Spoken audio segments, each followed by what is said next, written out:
राधे कृष्ण आप सभी को। वैशाख मास महात्म्य अध्याय 30।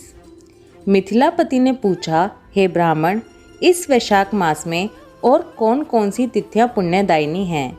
श्रुतदेव जी बोले, सूर्य के मेष राशि पर स्थित होने पर वैशाख मास में 30 तिथियां पुण्यदायिनी मानी गई हैं। एकादशी में किया हुआ पुण्य कोटि गुणा होता है। उसमें स्नान, दान, तपस्या, होम, देव पूजा, पुण्य कर्म एवं कथा का श्रवण किया जाए तो वह तत्काल मुक्ति देने वाला है।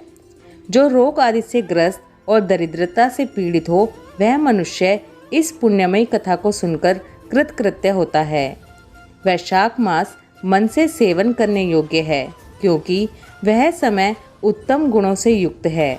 दरिद्र, पंगु, अंधा, नपुंसक, विधवा, साधारण स्त्री, पुरुष, बालक, युवा, वृद्ध तथा रोग से पीड़ित मनुष्य ही क्यों न हो, वैशाख मास का धर्म सबके लिए अत्यंत सुख साध्य है। परम पुण्य में वैशाख मास में जब सूर्य मेष राशि में स्थित हो, तब पाप नाशिनी अमावस्या कोटि गया के समान फल देने वाली होती है। राजन, जब पृथ्वी पर राज ऋषि सावर्णी का शासन था, उस समय 30वें कलयुग के अंत में सभी धर्मों का लोप हो चुका था। उसी समय आनर्त देश में धर्मवर्ण नाम से विख्यात एक ब्राह्मण थे। मुनिवत धर्मवर्ण ने उसी कलयुग में ही किसी समय महात्मा मुनियों के सत्रयोग में सम्मिलित होने के लिए पुष्कर क्षेत्र की यात्रा की।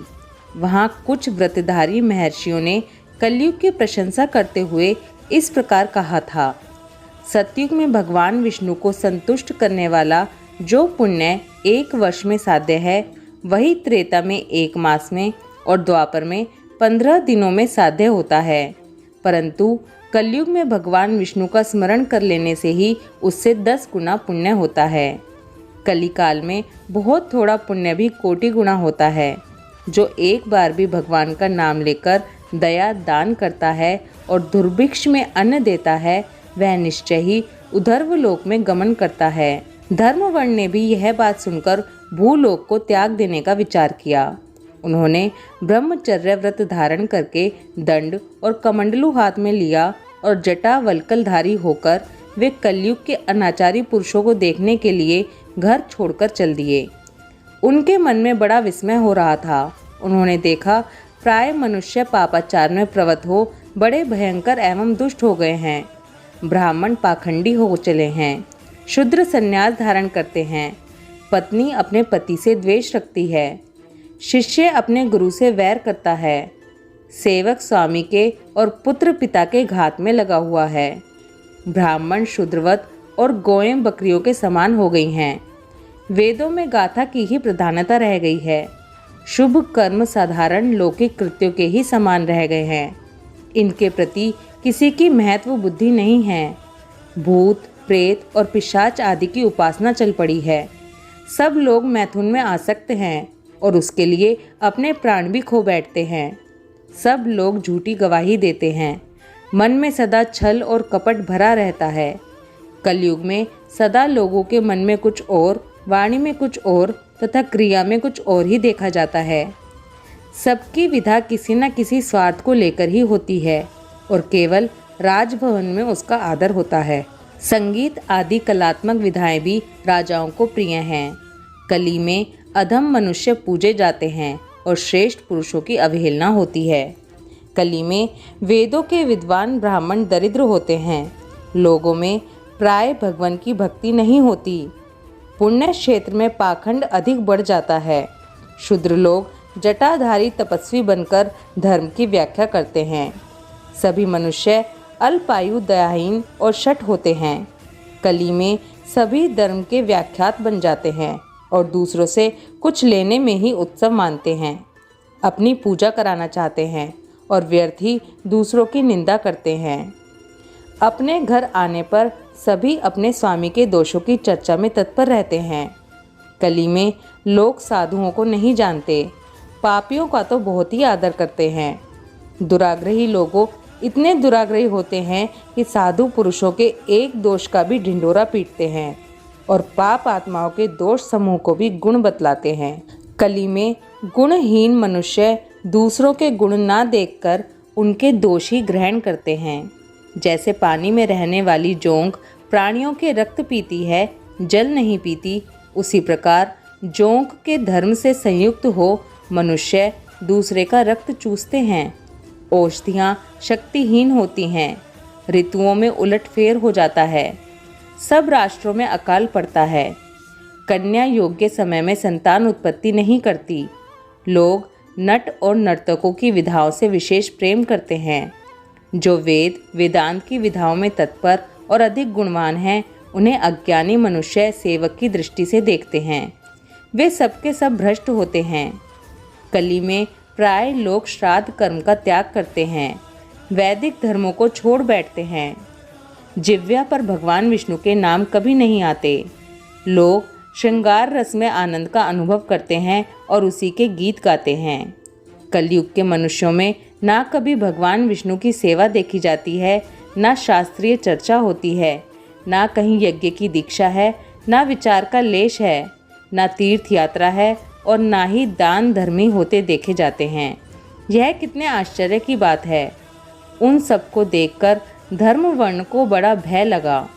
पाप से कुल की हानि होती देख अत्यंत आश्चर्य से चकित हो वे दूसरे द्वीप में चले गए।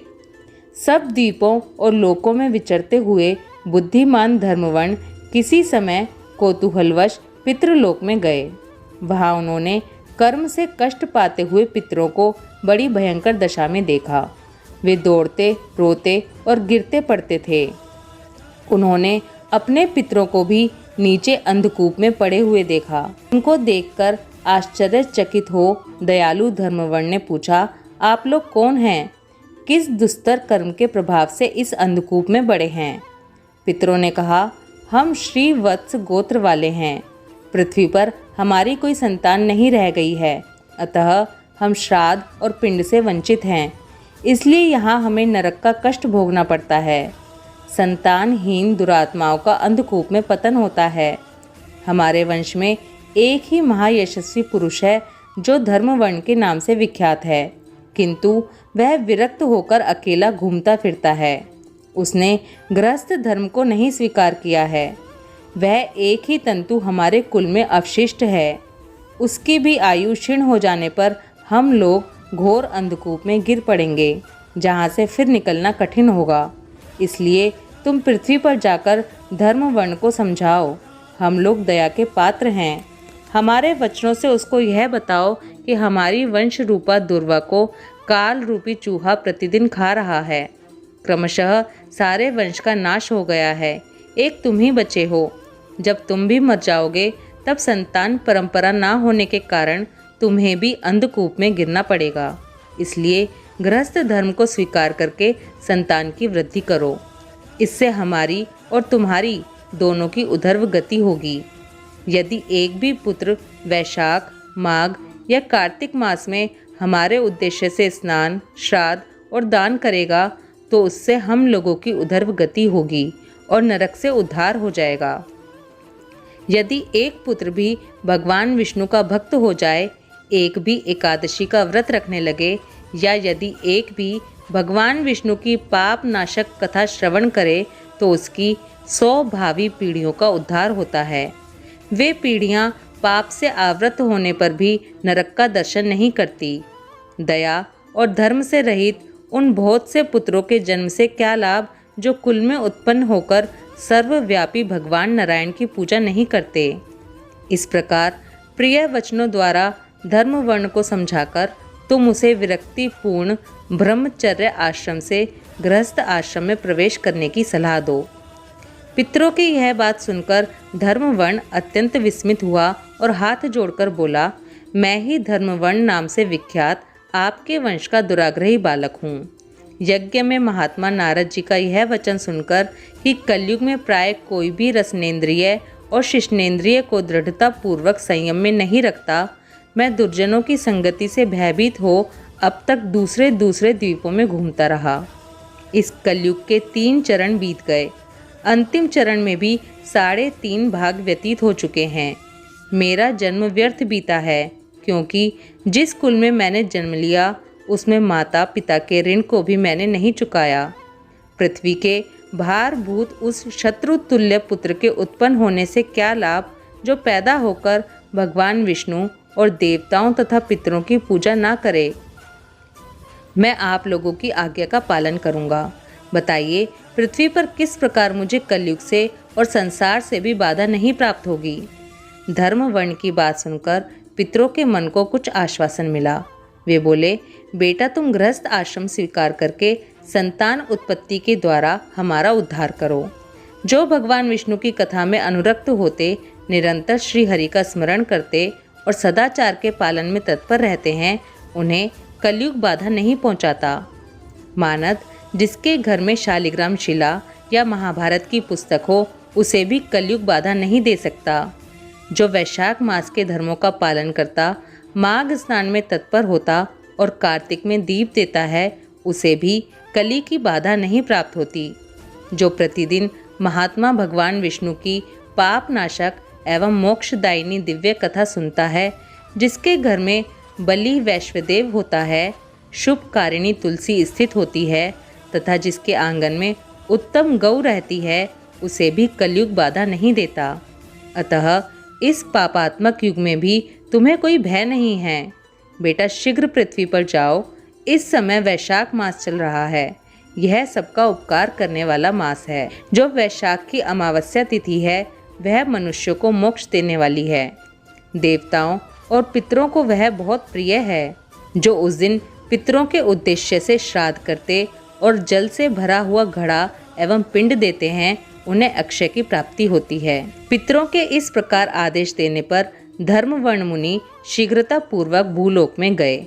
वहां मेष राशि में सूर्य के स्थित रहते हुए वैशाख मास में प्रातः काल स्नान करके देवताओं, ऋषियों तथा पितरों का तर्पण किया।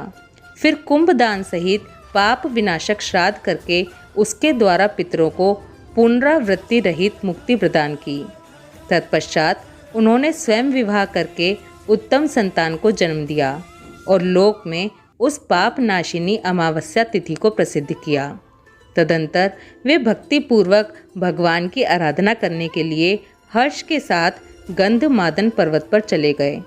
इस प्रकार मिथिलापति जनक को उपदेश देकर श्रुतदेव जी ने उनकी अनुमति ले वहां से जाने का विचार किया।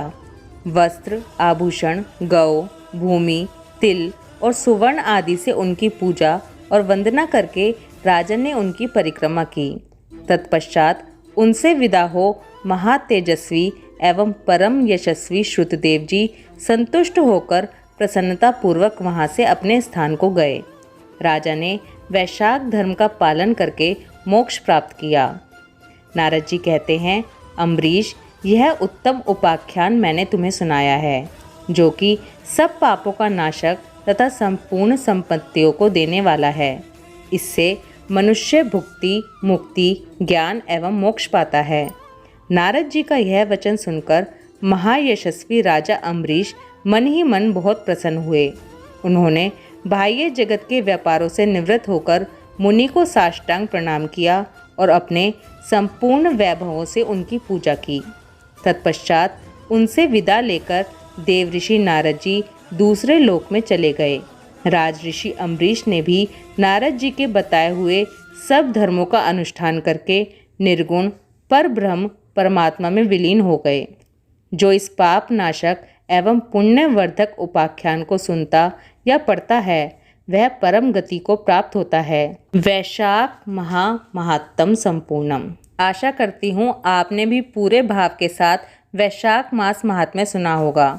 अगर अभी तक आपने वैशाख मास महात्म्य के अध्याय नहीं सुने हैं, तो अब भी आप सभी अध्याय सुन सकते हैं। वैशाख पूर्णिमा के दिन पाप प्रशमन स्तोत्र और अंतिम अध्याय को फिर से सुनकर अपने महात्म्य का उद्यापन भी करें। वैशाख मास उद्यापन की वीडियो ऑलरेडी चैनल पर है। अगर इससे जुड़ा हुआ कोई भी क्वेश्चन आपके पास हो तो कमेंट ज़रूर करें।